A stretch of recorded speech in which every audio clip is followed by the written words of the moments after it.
Estamos viendo el capítulo 2 de la carta de Pablo a los Colosenses y a partir del versículo 8 de este capítulo 2, Pablo entra en el corazón del problema que estaba a punto de hacer fracasar a los colosenses como verdaderos cristianos. El horror que los falsos maestros en la iglesia de Colosas estaban introduciendo en la congregación venía disfrazado de ritos judíos equivocados y de filosofías vanas y engañosas que dependían de las tradiciones humanas, o sea, de un sistema religioso inventado por los hombres. Era un sistema muy atractivo para los colosenses porque aunque los falsos maestros no negaban a Cristo para no levantar sospechas, sí que lo utilizaban para introducir sus enseñanzas en una mezcla de Cristo, filosofía griega, ritos judíos y adoración a los ángeles. Y era muy atractivo porque esta búsqueda en los arcanos profundos de los misterios del universo, lo que hoy entenderíamos por esoterismo, era la forma que tenían los griegos del siglo I de buscar la sabiduría. ¿Y quién va a rechazar la sabiduría? Por eso era una forma muy inteligente de introducir el error en la Iglesia y hacer desviar a los colosenses del solo Cristo, de aquel único en el que tenían que poner toda su confianza. Por eso Pablo les advertía, y es aquí donde vienen los versículos que centran el problema y que ya vimos desde el versículo 8 al 15. Mirad que nadie os engañe por medio de filosofías y huecas sutilezas, según las tradiciones de los hombres, conforme a los rudimentos del mundo y no según Cristo, porque en él, en Cristo, habita corporalmente toda la plenitud de la deidad. Y vosotros estáis completos en él, que es la cabeza de todo principado y potestad. En él también fuisteis circuncidados con circuncisión no hecha a mano, al echar de vosotros el cuerpo pecaminoso carnal en la circuncisión de Cristo. ¿Y cómo se simbolizó esta circuncisión? Pues sepultados con él en el bautismo, en el cual fuisteis también resucitados con él, mediante la fe en el poder de Dios que le levantó de los muertos. Y a vosotros, estando muertos en pecados y en la incircuncisión de vuestra carne, os dio vida juntamente con él, perdonándoos todos los pecados, anulando el acta de los decretos que había contra nosotros. Y ahora él, Pablo, se incluye, a pesar de que estaba circuncidado en la carne, que nos era contraria a este acta de los decretos, quitándola de en medio y clavándola en la cruz, y despojando, esto significa desarmando a los principados y a las potestades, esas en las que estáis a punto de poner vuestra confianza, desarmándolos, los exhibió públicamente, triunfando sobre ellos en la cruz. Ya antes de estas líneas, en los versículos 2 y 3, Pablo les había advertido que el verdadero misterio, sabiduría y conocimiento que buscaban estaba escondido en Cristo y solo en Cristo. Así pues, los colosenses estaban siendo sometidos a una presión extrema, no solo por los falsos maestros que se habían introducido en la iglesia, sino también por la cultura griega dominante de su entorno, que amaba este tipo de sabiduría y de misterio. El problema de buscar la sabiduría fuera de Cristo es que siempre te lleva al error. Por eso Pablo les recuerda las dos cosas básicas y fundamentales y más importantes del cristianismo. Las acabamos de leer en los versículos 9 y 10. Versículo 9, que en Cristo habita corporalmente toda la deidad, y en el versículo 10, que vosotros estáis completos en él. Este es el corazón de la revelación de Dios al hombre, que tú y yo podemos encontrar a Dios en Cristo y que al tenerle a él ya lo tenemos todo. Cuando alguien entiende esto y lo acepta, o sea, lo recibe de verdad en su corazón, resulta una revolución en su vida porque hace que además de conocer de verdad a Dios, resulta que uno se conoce a sí mismo, realmente a sí mismo, de verdad y sin engaños. Y entender quién soy yo y por qué actúo como lo hago y saber que todo eso me lleva al abismo hace que pueda rectificar la dirección de mi vida. Estar en Cristo y andando en él, ¿recordáis? O sea, arraigados, sobreedificados y confirmados en él, resulta que me da la libertad que antes no tenía porque desconocía mi situación. ¿Y cuál era mi situación? La de un hombre insensato. un hombre insensato que edificó su casa sobre la arena. Despreciar a Dios y sus consejos, nos dice Jesús, es como aquel hombre insensato que edificó su casa sobre la arena y que cuando descendió lluvia y vinieron ríos y soplaron vientos y dieron con ímpetu contra aquella casa y cayó, fue grande su ruina. Al principio este hombre insensato no lo ve ni se lo imagina, pero construir la vida sin tener en cuenta a Cristo es una ruina aquí y allí en la eternidad. Por eso lo inteligente es cortar con esta forma de vivir. Es lo que dice Jesús al terminar el Sermón del Monte, que cualquiera pues que me oyera estas palabras y las hace, le compararé a un hombre prudente que edificó su casa sobre la roca. Sabemos que la roca sobre la que tenemos que construir toda nuestra vida, toda y no parte, es Cristo. Y también sabemos que al tomar esta decisión, los demás, como mínimo, se van a reír de nosotros. Pero allá cada cual con su responsabilidad. Yo sé que aquí todas mis decisiones tienen consecuencias y las tienen para mí y para los que me rodean, especialmente para mis hijos. Y no voy a dejarme arrastrar por las filosofías de un mundo que está claro, que no tiene nada claro. Nadie sabe ni de dónde viene ni a dónde va. Es más, si fuésemos honestos con nosotros mismos y con nuestra historia universal, descubriríamos al hombre siempre dando vueltas. Un hombre que ni se encuentra a sí mismo ni a Dios, y angustiado por una muerte que no entiende ni acepta. Y además que le va a llegar sí o sí. ¿Y cómo la va a aceptar si fuimos creados para no morir? Pero tiene que ser este no morir a través de Dios, a través del árbol de la vida. Por eso Pablo les recuerda a los colosenses que ya habían hecho una ruptura total con todo lo anterior, con la carne y con la locura de tener una propia opinión que no tenga en cuenta a Cristo y por lo tanto una ruptura también con el mundo, pero no para vivir en una comuna. Una ruptura con el mundo lo que significa es una ruptura con este sistema de valores que en cada momento impera y que siempre fracasa en su intento de darle sentido a la vida y al hombre. Esta ruptura con todo lo anterior, que es para estar en Cristo que da la vida, la simbolizaba Pablo, ¿recordáis?, con dos imágenes. La circuncisión que hace Dios en el corazón y que arranca simbólicamente de nosotros esa carne que nos impedía seguir a Cristo, y el bautismo, que une también simbólicamente esa carne en la tumba para darnos una verdadera vida en su resurrección. Lo vamos a recordar, versículos 11 y 12. En él también fuisteis circuncidados, con circuncisión no hecha a mano, al echar de vosotros el cuerpo pecaminoso carnal en la circuncisión de Cristo, sepultados con él en el bautismo, en el cual fuisteis también resucitados con él, mediante la fe en el poder de Dios que le levantó de los muertos. Estas dos imágenes que ya explicamos hace 2 domingos, lo que nos muestran es una ruptura radical, final, total, definitiva, porque en Cristo lo tenemos todo, porque en Cristo no nos falta nada. Y se simboliza de esta manera. De hecho, en Él lo tenemos todo, tenemos una vida nueva. Al estar en Él morimos con Él y resucitamos con Él. No es una vida, esta vida nueva no es una vida que provenga, ¿recordáis?, del rito del bautismo, porque ningún rito puede dar vida de verdad al quitarnos el poder del pecado. Ningún rito tiene el poder de quitarnos el pecado para darnos vida. Ese poder del pecado que hace que no le creamos a Dios ni queramos. Este milagro solo lo puede hacer Dios. Por eso Pablo lo quiere dejar muy claro cuando dice que esto ocurre mediante la fe, sí, pero es el poder de Dios.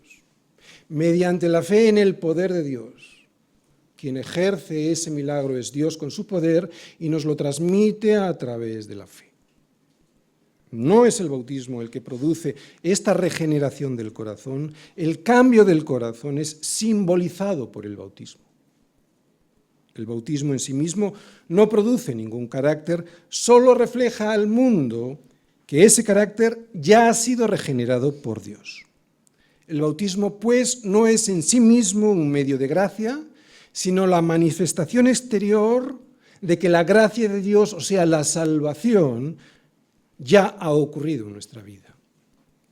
Por eso ahora Pablo les va a recordar a los colosenses cómo fue el proceso de este cambio que tuvieron. Y se lo va a recordar para que permanezcan en esa relación personal que tenían con Cristo hasta ese momento.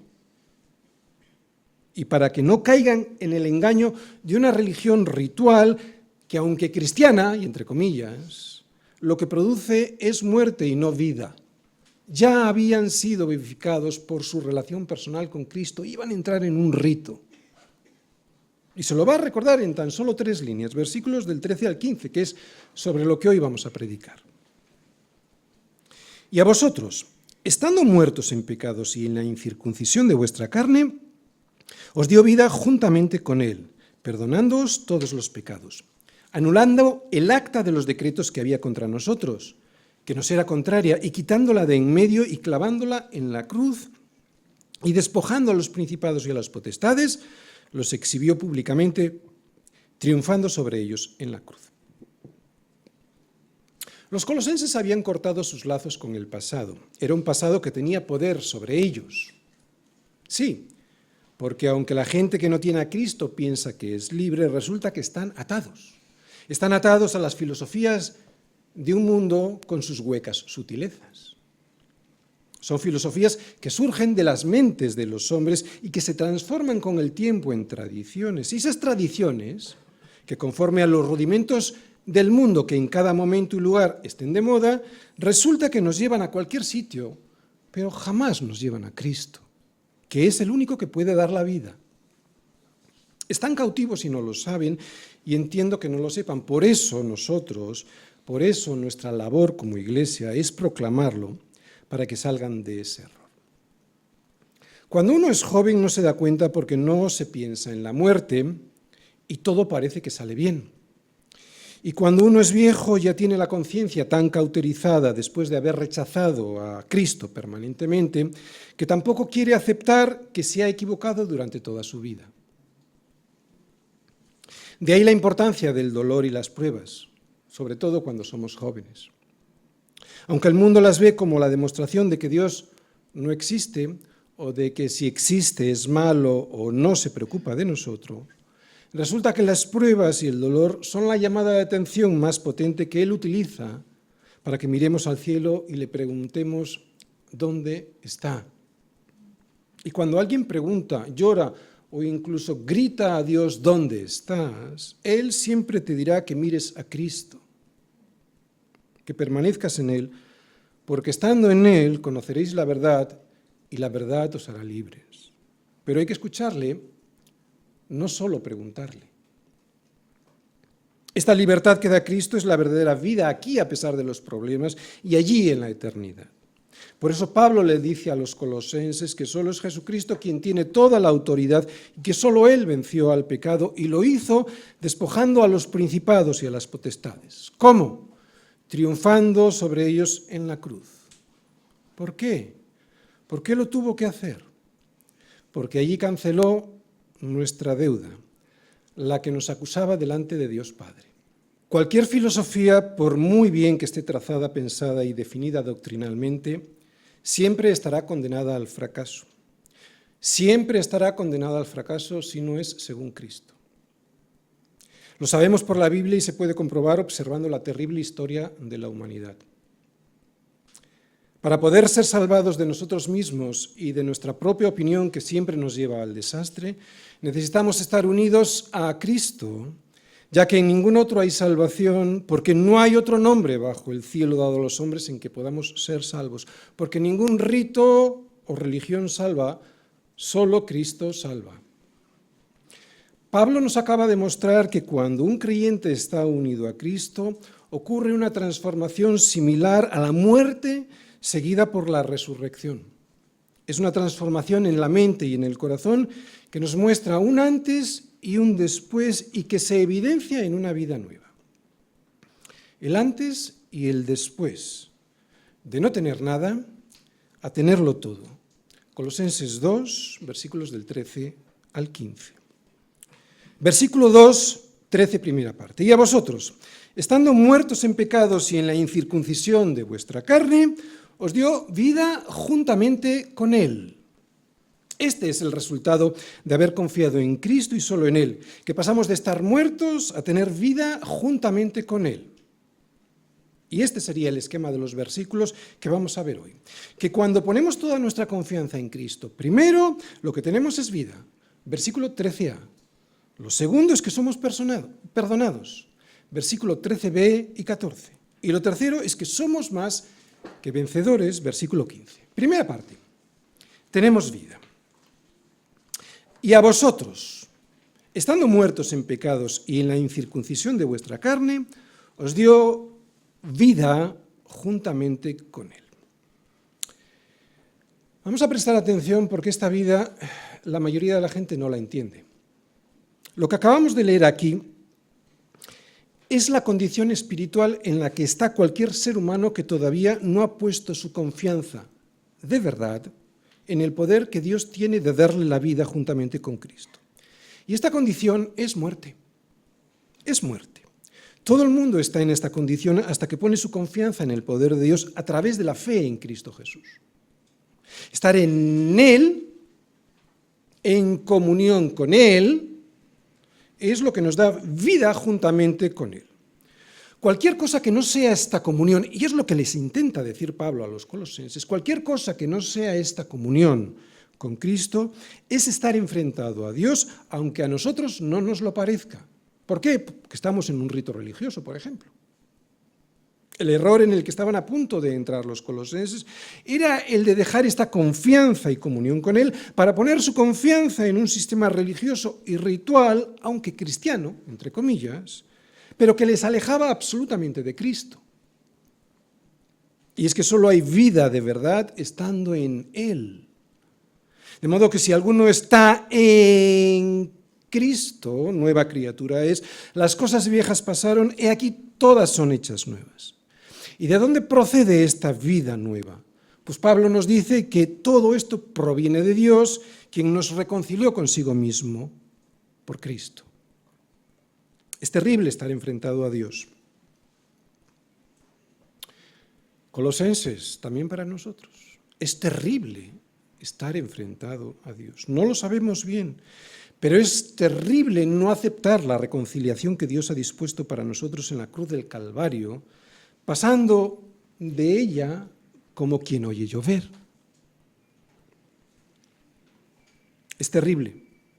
Es terrible es lo que significa estar muerto en nuestros pecados. Un pasaje paralelo a este lo encontramos en Efesios 2:1.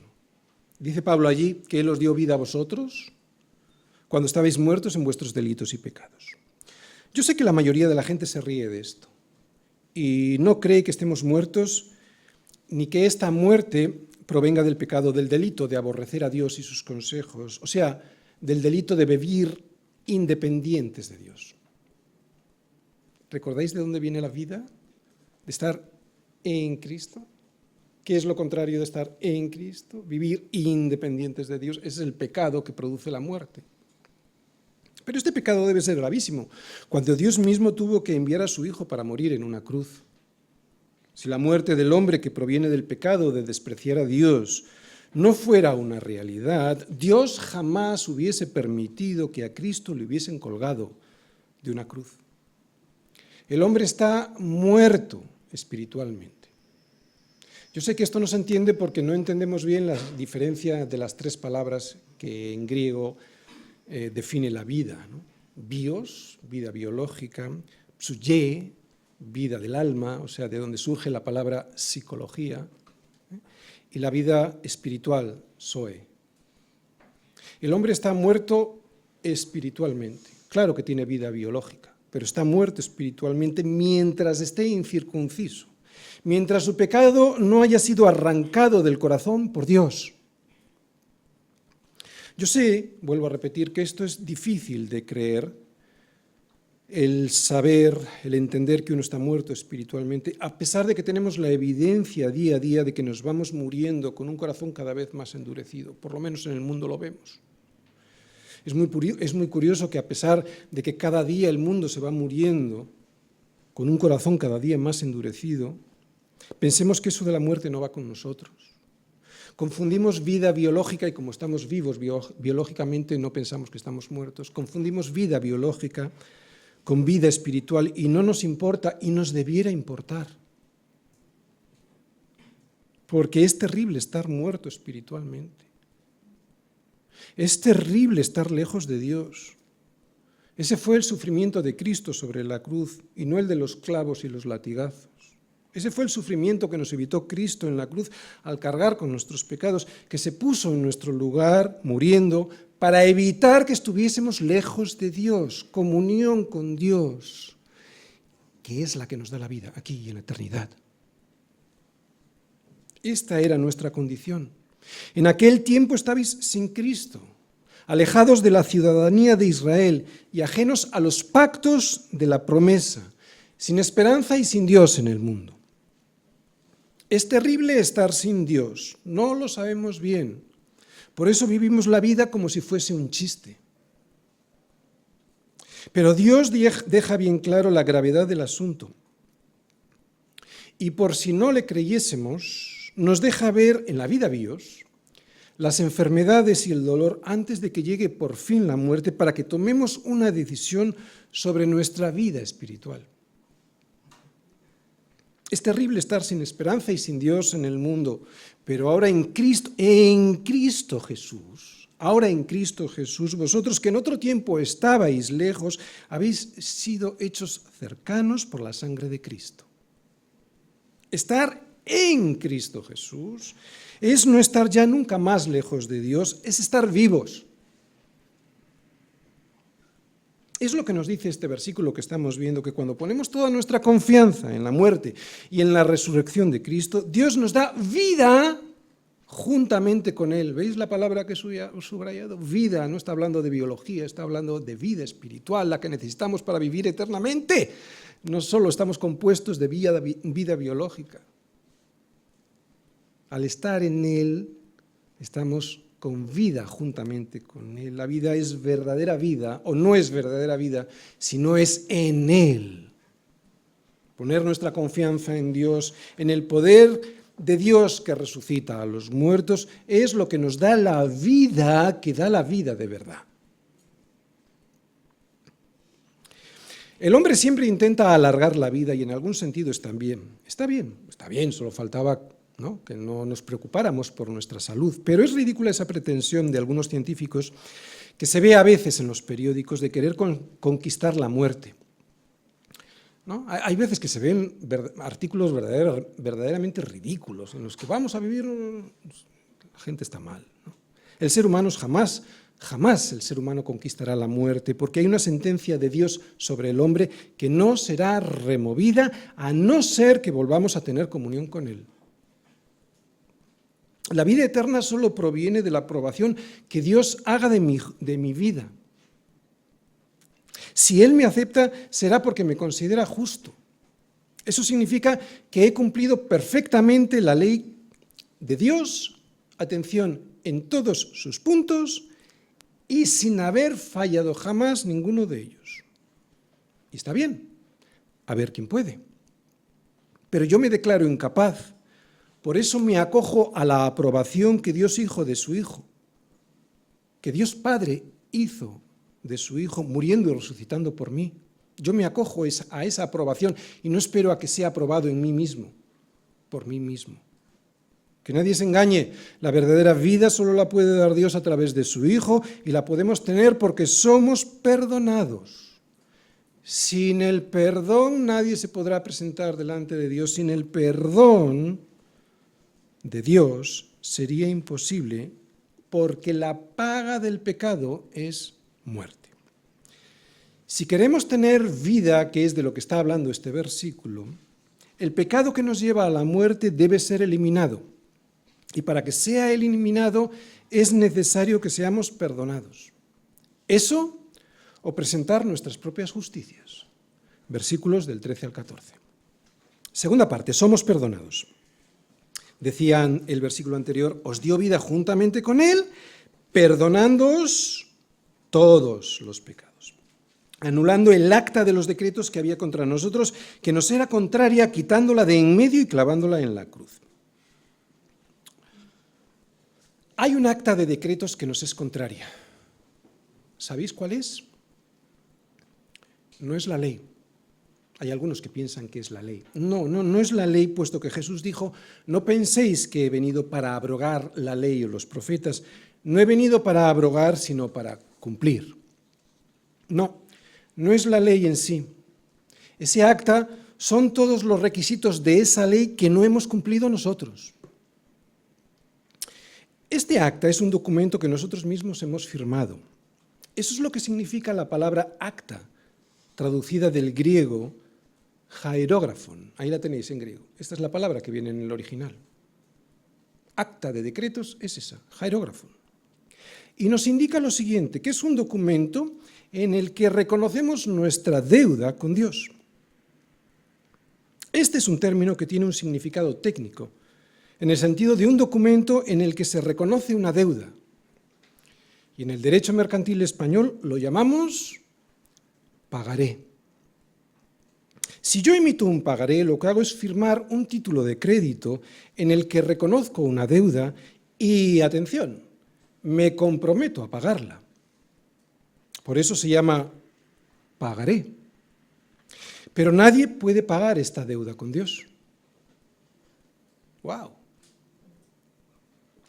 Pues este documento en el que reconocemos nuestra deuda es el que Cristo canceló clavándolo en la cruz. Él cumplió la ley y pagó por mí lo que me tocaba a mí pagar y que yo no podía. Llegará un día en que todos los hombres tendremos enfrente a Dios y ese día seremos juzgados y la medida de ese juicio será la ley. Y ante esa ley tendremos dos posibilidades.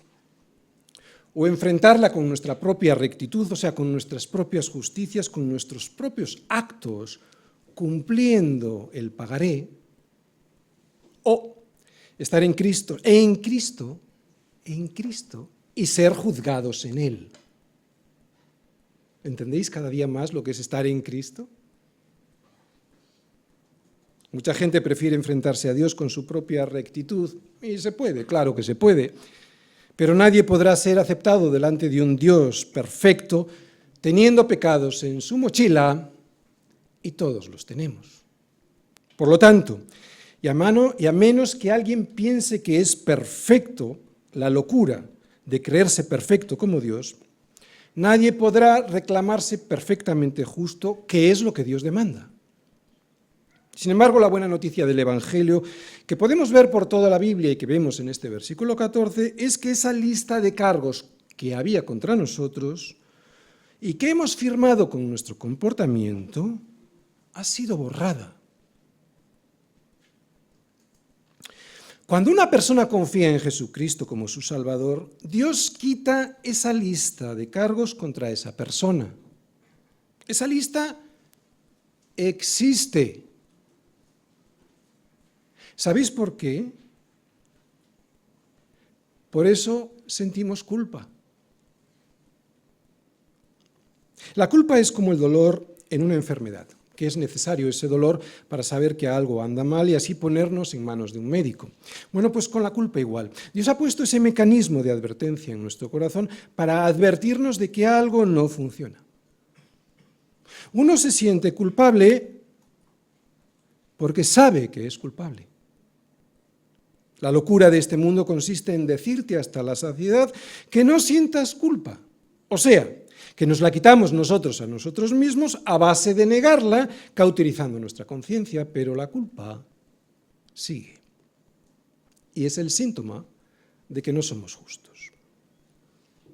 Como digo esto, evidentemente, lo de quitarnos la culpa a nosotros mismos, cauterizando nuestra conciencia, es un engaño. Solo puedo quitarme la culpa reconociendo que soy culpable y pagando por ello. O que alguien pague por mí el pagaré que firmé con mi comportamiento. Por eso, alguien que confía en el sacrificio vicario, esto significa sustitutivo, de Cristo, es alguien que ya no está separado de Dios. ¿Por qué? Porque lo que nos separaba de Él, nuestra deuda, ha sido tachada. Y no porque la hayamos pagado nosotros mismos, sino porque fue Cristo quien lo hizo. Pero para que ese regalo se haga efectivo, primero tengo que reconocer esa deuda y segundo, admitir mi propia insolvencia confiando en Él. Hemos sido perdonados. Es increíble este regalo porque cuando el pecado parece que nos vence, eso es mentira. Hemos sido perdonados. Ese pecado ya no tiene poder, tenemos vida de verdad, incluso desde ahora. ¿Por qué? ¿Porque nos perdonó los pecados? Bueno, no exactamente, porque Pablo no dice que nos perdonó los pecados. Lo que dice Pablo en este versículo es que nos perdonó todos los pecados, presentes, pasados y futuros. No hay nada que nos pueda acusar. La lista es interminable. Pecados por acción, por omisión, de pensamiento, a cada segundo. La lista es interminable y no es impagable porque esta lista sea interminable, no. Es impagable porque con tan solo un pecado en nuestras espaldas y por muchas buenas obras que hagamos, que hay que hacerlas, pero con tan solo una deuda a nuestras espaldas, Dios ya nos considera culpables. ¿Te gusta? No, ¿verdad? A mí tampoco. Pero Dios es Dios y pone sus reglas. Y se pueden entender, porque cualquiera que pretenda aparecer delante de Dios manchado, le mancha a Él. Y eso no se puede permitir, porque en ese caso, Dios dejaría de ser Dios. Así pues, ahora ya lo empiezo a entender un poquito mejor y ya me empieza a gustar la justicia de Dios. De hecho, cualquiera que no esté vestido de la justicia de Cristo, que es perfecta, será automáticamente fulminado por la gloria de Dios. No podemos presentarnos sin estar vestidos de su justicia, que es Cristo. Seríamos fulminados por el sol de su justicia. Casi se puede entender como una ley física, aunque es una ley espiritual. Mirad, hay otra forma de explicar lo que el hombre no quiere entender, y no lo quiere entender por la soberbia de no aceptar que es pecador y de que tuvo que venir Dios mismo a pagar por esos pecados. Y es la siguiente. Creo que es un ejemplo muy sencillo, pero que arroja la luz suficiente para alguien humilde y que reconozca su incapacidad para cumplir con lo que Dios demanda, y es este. El hombre está en medio del océano, en un barco que es su vida. Y este barco se va a hundir. Tarde o temprano se va a hundir, vendrá la muerte. Y él puede saltar y nadar hasta la orilla. Sí, él puede saltar y nadar la vida espiritual. Él puede nadar y saltar hasta la orilla más cercana, pero ni el mejor ni el más fuerte de los nadadores podrá llegar. Unos llegarán más lejos que otros, es verdad. Sí, porque tienen más justicias, pero ninguno lo conseguirá por sus fuerzas. Reconocer esto es vital para salvarnos y poder pedir socorro. Y mi socorro solo viene del Señor, porque fue Él quien hizo los cielos y la tierra. Mi deuda solo la puede pagar aquel que cumplió toda la ley. Dios es justo y por eso, ante mi deuda, no puede mirar hacia otro lado. Él puede borrar todos mis pecados porque alguien ya pagó por ellos y ese fue Jesús. Este es el inmenso amor de Dios por ti y por mí, un amor y una misericordia inconcebibles. Aquel al que muchas veces negué y a veces hasta insulté, por lo menos despreciándole con mi indiferencia, resulta que me dice que anula el acta de los decretos que claramente me acusa y que además ya lo hizo anular ese acta, derramando su sangre en mi lugar incluso antes de que me haya advertido de mi pecado. Que sea Dios mismo quien se acerca al hombre que le desprecia profundamente, para perdonarle y quitarle de en medio el acta que había contra él, clavándola sobre sí mismo en una cruz para anularla, eso no tiene precio, ni sentido ni explicación en la carne, solo se puede explicar, aunque no se pueda entender, gracias al amor de Dios. Por lo tanto, gracias a ese amor, ¿cómo no voy a ser vencedor? Versículo 15. Tercera parte, somos más que vencedores. Y despojando a los principados y a las potestades, los exhibió públicamente, triunfando sobre ellos en la cruz. Bien, lo que dice este versículo es que Cristo en la cruz ha puesto fin a nuestra condenación allí, más aún, que ha puesto fin a la esclavitud aquí. Ya no hay culpa porque ya no hay pecado. La palabra traducida al español despojar, que en el original griego significa desarmar, arruinar, quitarle a alguien las armas que tenía para hacerme daño, eso es lo que significa despojar. Y ese despojo, dice este versículo, que Cristo lo hizo públicamente. Cualquier sistema religioso, filosófico o ideológico basado en el hombre y no según Cristo ha sido derrotado en la cruz y además todos ellos, todos estos sistemas, todos estos principados y potestades han sido exhibidos públicamente en su derrota. Esta es una imagen militar romana. Cuando un general romano obtenía una victoria importante, se le permitía marchar a él y a sus ejércitos a través de las calles de Roma. Seguramente muchos aquí ya lo habréis visto en alguna película, que detrás de ellos, de los generales romanos, llevaban a los reyes y a los soldados que habían capturado en la batalla, exhibiéndolos públicamente.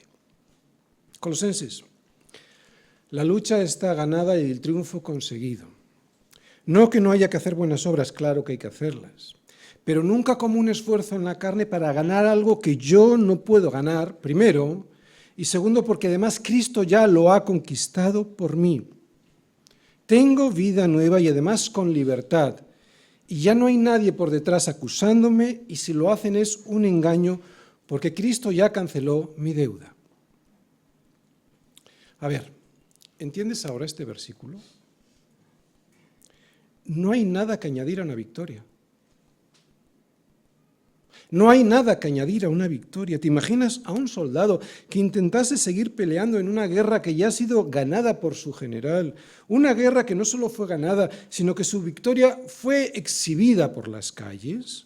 No solo sería ridículo, sino que sería además inútil su pelea. Y atención, estoy hablando de una guerra por la victoria de nuestra salvación, ¿eh? Esa victoria de nuestra salvación ya fue ganada.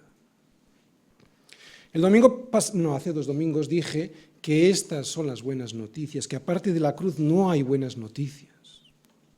Por eso, Colosenses, mirad que nadie os engañe por medio de filosofías y huecas sutilezas, según las tradiciones de los hombres, conforme a los rudimentos del mundo y no según Cristo, porque cualquier principado y potestad no es que no sean necesarios, que no lo son, es que además ya han sido vencidos. El grito de Cristo en la cruz diciendo consumado es, y que parecía una declaración de fracaso, en realidad fue una proclamación de victoria porque significa lo he pagado, la deuda fue cancelada, el pagaré ha sido resuelto. La guerra sigue pero está ganada. Parece una contradicción pero no lo es. Los principados y las potestades siguen intentando hacer daño al cuerpo de Cristo, que es la Iglesia. Por eso a veces lo pasas mal, pero ya no pueden ganar porque Cristo ya lo hizo en la cruz. Es una salvación completa, pero que todavía no vemos completamente manifestada. Y es necesario que sea así, es necesario que no la veamos completamente manifestada. ¿Por qué? Porque la fe debe ser probada. ¿Para qué? Para que sometida a prueba vuestra fe, mucho más preciosa que el oro, el cual, el oro, aunque perecedero, se prueba con fuego, sea hallada esa fe a través de las pruebas, sea hallada en alabanza, gloria y honra cuando sea manifestado Jesucristo. No creas que no existe el diablo. Esa es su mayor victoria en este mundo, que creas que no existe. Pero existe y trabaja a través de los principados y potestades, ya sean estos sistemas religiosos, filosóficos o ideológicos. Trabaja discretamente, pero existe.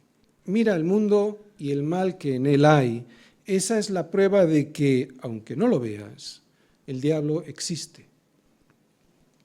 Pero estas palabras de Pablo a los colosenses nos animan a que dejemos de buscar fuera lo que tenemos dentro. La victoria. Ya tenemos la victoria. Cristo conquistó al diablo. En vida, al no ceder a sus tentaciones cuando estuvo en la tierra. En muerte, al pagar la paga que nos tocaba pagar a nosotros. En resurrección, demostrando que Dios tiene poder para salvar al hombre del error de vivir una vida que le lleva a la muerte eterna. O sea, de volver al hombre a donde estaba antes de cometer el error del pecado. Tener una vida eterna. Termino. Porque de tal manera amó Dios al mundo que ha dado a su Hijo unigénito para que todo aquel que en él crea no se pierda, mas tenga vida eterna. Es una tragedia para el mundo no aceptar esta victoria ya ganada por Cristo en la cruz. Pero es una desgracia aún mayor cuando la propia Iglesia busca fuera de Cristo lo que Cristo ya ha ganado para ella, la victoria. Este mundo está muerto, irrevocablemente muerto, todos sus principados y potestades. Y Cristo es el único camino que conduce a Dios. Buscar en este mundo y en sus filosofías y huecas sutilezas los tesoros que están escondidos de Dios en Cristo es una soberana necedad. Necesitamos estar en Él, necesitamos permanecer en Él y estar arraigados, sobre edificados y confirmados en Él a través de lo que Él nos dice en su palabra. No podemos salirnos de ahí para ir a buscar fuera Colosenses. Necesitamos poner nuestra confianza, toda nuestra confianza en Cristo, primero, para tener vida, como vimos en la primera parte del versículo 13, segundo, para ser perdonados, segunda parte del versículo 13 y 14, y tercero, para ser más que vencedores, versículo 15. A los colosenses de la iglesia en Bilbao me voy a dirigir ahora. O sea, a los creyentes de toda la iglesia universal, de cualquier iglesia que esté por el mundo. A los colosenses. No tengáis miedo. Somos más que vencedores si es que hemos puesto de verdad toda nuestra confianza en Cristo, en su muerte y en su resurrección. Toda. Y no os podéis imaginar qué fácil se ve cuando alguien ha puesto toda su confianza en Cristo. Se ve, incluso en los ojos. Se ve. No creas que igual estás, porque igual no estás. Si hoy no has escuchado o has pasado de la predicación, probablemente no estés. Porque no hay nadie que esté en Cristo que le rebote la palabra. Así que cuidado, porque esto que estoy diciendo pues no es para ti. Esto va para los colosenses. No tengáis miedo. Aunque tengas muchos problemas, no le tengas miedo a nada, solo vive como lo que eres, su hijo. Ponte delante de Dios todos los días para buscar su voluntad y entenderla y pedir su misericordia para ser limpiado cada mañana.